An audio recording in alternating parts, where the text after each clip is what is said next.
Good evening, I'm Bismil, and welcome to our in-depth global news update. Tonight we cover a range of pressing issues, from political shifts in Europe and Asia to groundbreaking policies aimed at children's safety and well-being. Let's dive right in. Our top story tonight: Ukraine is facing mounting challenges on the battlefield as the situation at the front lines grows more perilous. Ukrainian forces report significant territorial losses in the month of October, with key villages falling to Russian advances. While these villages may seem insignificant individually, their loss has been a blow to Ukraine's strategic position in the east, leaving them more vulnerable to further Russian incursions. Various sources on the ground indicate that Ukrainian troops, who have been holding positions for months under relentless Russian artillery fire, have warned that without continued support from Western allies, they may be forced to retreat from critical positions. Frontline commanders have expressed a sense of urgency, acknowledging that while the Biden administration's support for Ukraine remains intact on paper, there are growing concerns about the long-term sustainability of this assistance. The situation is complicated further by the looming shift in U.S. leadership. As former President Donald Trump enters the political stage with a potential return to the White House in 2025, Ukraine's allies, particularly in Washington, are bracing for what could be a significant policy change. Trump has made his position clear, a more skeptical stance toward Ukraine's war efforts. The shift could have dire consequences for Kyiv as it faces a weakened front line in the east and ever-growing doubts about its ability to continue the fight. Indeed, this could not have come at a more critical time for Ukraine. Many analysts are pointing to the significant deterioration of positions on the ground in October, with Ukrainian forces losing territory faster than at any point since the war began. For Kyiv, the fear is that without an unwavering commitment from its allies, Russia might gain the upper hand, leading to more devastating consequences in the coming months. But there are also questions about NATO's strategy. The Biden administration, while supportive of Ukraine, has long been reluctant to provide enough military support to decisively turn the tide. There has been a hesitancy, particularly in Washington, to escalate the conflict to a point where it might provoke direct confrontation with Russia, which is a fine line to walk in this complex geopolitical situation. Despite these challenges, Ukrainians continue to show resilience.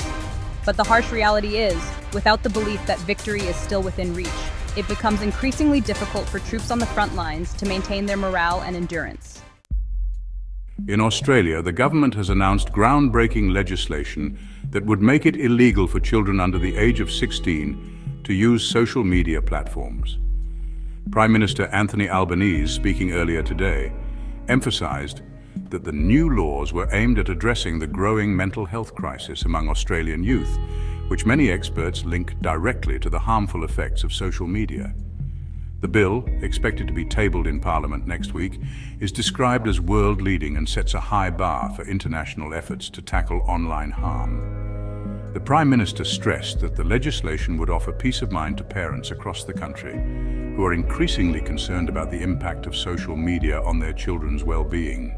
The proposed law is notable not only because it bans children from platforms like Facebook, Instagram, and TikTok, but also because it places the responsibility on social media companies to prevent underage users from accessing their services. This would involve robust age verification measures, and platforms will need to demonstrate they are actively enforcing these rules. There will be no exemption for children who have parental consent, and the legislation does not target users themselves, but rather the platforms. However, enforcement will fall on Australia's e-Safety Commissioner, an office that already has a track record of regulating online safety in the country. The law is expected to come into force 12 months after it passes, and there will be a review to assess its effectiveness once implemented. While many experts agree on the negative impact of social media on adolescents, there is considerable debate over whether an outright ban is the best way forward. Some believe that education and better digital literacy are more effective tools in addressing online harms. Third story: political crisis in Germany as Chancellor Scholz faces loss of coalition majority.